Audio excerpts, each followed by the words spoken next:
friends, welcome to the next episode of App Guide. In this episode, we are going to solve some problems based on proportion. So let us go straight away to our class.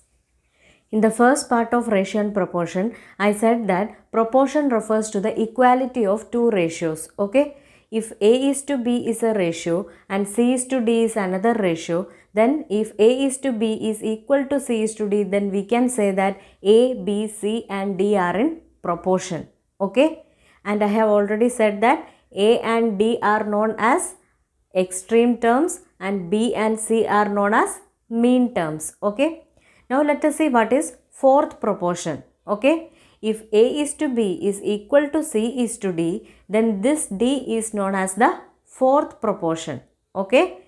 Now let us see what is third proportion. Okay? If A is to B is equal to B is to C, then the third proportion will be equal to this C. Okay? See here, the mean terms are same. Okay? The mean terms are B.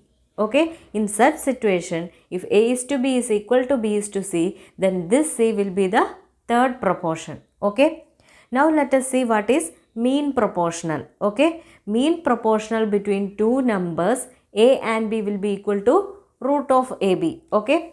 So let us consider the mean proportional between two numbers A and B as X. Okay? Then we can write A by X is equal to X by B. Okay? So from this, X square will be equal to AB. Okay? On cross multiplying, X square will be equal to AB. So from this, X will be equal to root of AB. Okay? So the mean proportional between two numbers A and B will be equal to root of AB. Okay? Now let us go straight away to our problems. 46th question is, what is the fourth proportion of 5, 8 and 15? Okay? So let us consider the fourth proportion as X. Okay? So we can write this as 5 is to 8 is equal to 15 is to X. Okay? So we need to find out the value of X. This X is the fourth proportion. Okay? So this we can write it as 5 by 8 is equal to 15 by X. Okay? So on cross multiplying, we will get X is equal to 15 into 8 divided by 5. Okay? So this will be equal to 24. Okay? So the fourth term is 24.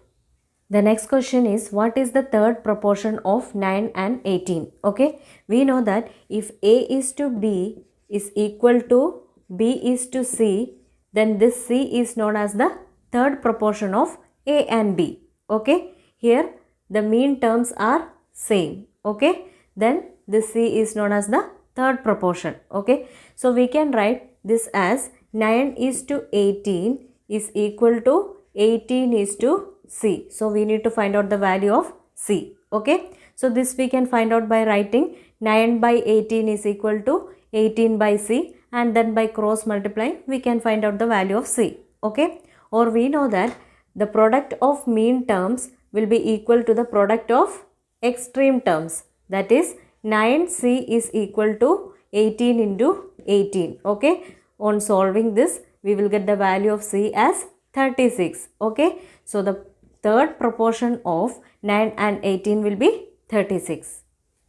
The next question is, what number should be added to 5, 12, 10 and 22 to make it proportionate? So in this question, they are asking us what number should be added to them to make them proportionate. Okay? If 5, 12, 10 and 22 are in proportion, then we must be able to write 5 is to 12 is equal to 10 is to 22. Okay? On simplifying this, we can write it as 5 is to 11. Okay? Then these two ratios are not equal, which means these are not in proportion. Okay? So in order to make it proportionate, this must be 12. Okay? So for this to be 12, this should be 24, which means 2 must be added to 22 to make it proportionate. Okay? Which means 2 must be added to these numbers to make it proportionate. So this is the answer. 49th question is, the third proportional to x square minus y square and x minus y is. Okay? So in this question, we need to find out the third proportion. Okay? So if A is to B is equal to B is to C, then C is known as the third proportion. Okay? So we can write this as x square minus y square is to x minus y is equal to x minus y is to c. Okay. Then we need to find out the value of c. Okay. We know that product of mean terms is equal to product of extreme terms. Okay. So what is the product of mean terms? That is x minus y into x minus y is equal to extreme terms are c and x square minus y square. Okay. So from this c will be equal to x minus y into x minus y divided by x square minus y square. X square minus y square can be written as x plus y into x minus y. Okay. So this both gets cancelled. So c will be equal to x minus y divided by x plus y. Okay. So the third proportion of this is x minus y by x plus y. So this is the answer. 50th question is find the mean proportion of 3 and 108. Mean proportion of two numbers a and b is root of ab. Okay. So the mean proportion of 3 and 108 will be root of 3 into 108. Okay. So on prime factorization we can write 108 as 3 into 3 into 3 into 2 into 2. Okay. So from this square root of this will be 3 into 3 into 2. Okay. So that is equal to 18. So the mean proportion of 3 and 108 is 18. So this is the answer. The next question is the compound ratio of 2 is to 3, 6 is to 11 and 11 is to 2 is. Okay. In order to find out the compound ratio, we need to multiply all this. Okay. That is 2 by 3 into 6 by 11 into 11 by 2. Okay. So that will be equal to 2 by 1. Okay. Or the compound ratio will be 2 is to 1. So this is the answer. The next question is when a ball bounces, it rises to 3 by 4th of the height from which it fell. If the ball is dropped from a height of 32 meter, how high will it rise at the third bounce? So in this question they are telling that when a ball bounces, each time it rises to 3 by 4th of the height from which it is falling. Okay. So we need to find out how high will it rise at the third bounce if the ball is dropped from a height of 32 meter. Okay. So in the first bounce it will rise to a height of 3 by 4th of the height from which it is dropped. Okay. So the height from which it is dropped is given as 32 meter. Okay. So in the first bounce it will rise to 3 by 4 into 32 meter. Okay. So in the second bounce it will rise to 3 by 4th of this height. Okay. And in the third bounce it will rise to 3 by 4th of this height. Okay. So this will be equal to 3 by 4 into 3 by 4 into 3 by 4 into 32. Okay. On solving this you will get it as 27 by 2, or we can write it as 13 1 by 2 meter. Okay. So it will rise to 13 1 by 2 meter at the third bounce when it is dropped from a height of 32 meter. Okay. So this is the answer. The next question is Anil earns twice as much in the month of March as in each of the other months of the year. What part of his entire annual earnings was earned in March?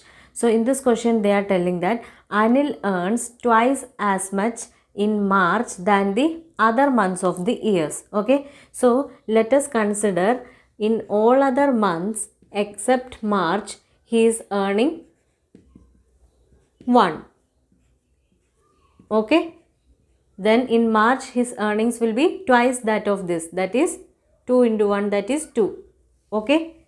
So we need to find out what part of his entire annual earnings was earned in March. Okay. So for that first of all we should know what is the total annual earnings. Okay. So for 11 months it will be 11 and in March it is 2. So the total earnings will be equal to 13. Okay. So the part of his earnings in March will be equal to 2 out of this total, that is 2 by 13. So this is the answer. The next question is, if 1 by 3 of a tank holds 80 liter of water, then the quantity of water that half of the tank holds is. So in this question they are telling that 1 by 3 of a tank can hold 80 liter of water. Okay, then 1 by 2 of the tank can hold what quantity of water? Okay, if 1 by 3 of the tank can hold 80 liter of water, then 1 by 2 of the tank can hold more quantity of water than this quantity. Okay, so from 1 by 3 to 1 by 2 the value is increasing. Okay, so from 80 to this value also the value should increase, which means these both quantities are, or these both are directly proportional to each other. Okay, so I told that whenever direct proportionality comes, we can find out this answer by cross multiplying. Okay, so let us take this as x. Okay, multiply this 1 by 3 by this x, and then multiply this 1 by 2 by this 80, then equate them. Okay, so from this we can find out the value of x. Okay, so this x value will be equal to 1 by 2 into 80 divided by this 1 by 3. Okay, so on solving this you will get it as 120 liter. Okay, so this is the answer. The next question is, the salary of A, B and C are in the ratio 2:3:5. If increments of 15%, 10% and 20% are allowed respectively in their salaries, then what will be the new ratio of salaries? Okay, so in this question they have given the ratio of the salaries of 3% A, B and C. Okay, and the ratio is given as 2:3:5. Okay, then they are telling that if increments of 15%, 10% and 20% are allowed respectively in their salaries, then what will be the new ratio? So in this question we need to find out the answer in terms of ratio. So let us consider the salary of A as 2, B as 3 and C as 5. Okay, so if A salary is 2 and there is an increment of 15% in the salary, then what will be his new salary? His new salary will be this 2 into 100 plus 15, that is 115 divided by 100. Okay, since there is an increment, we need to do 100 plus 15. Okay, now what will be the new salary of B? If present salary of B is 3 and the increment is 10, then it will be 3 into 100 plus 10, that is 110 divided by 100, and the new salary of C will be 5 into 100 plus 20, that is 120 divided by 100. Okay, now we need to find out the ratio. Okay, so this 100 gets cancelled, and on simplifying this ratio we will get the ratio as 23:33:60.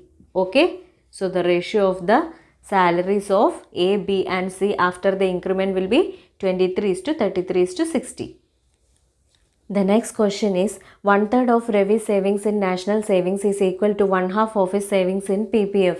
If he has rupees 1,50,000 as total savings, how much has he saved in PPF? So in this question they are telling that 1/3 of Ravi's savings in national savings is equal to 1/2 of his savings in PPF. Okay, so let us take the money saved in national savings as N and the money saved in PPF as P. Okay, so from this we can find out the ratio of money saved in national savings and PPF as 3:2. Okay, in the question they have given the total savings and they are asking us to find out the money saved in PPF.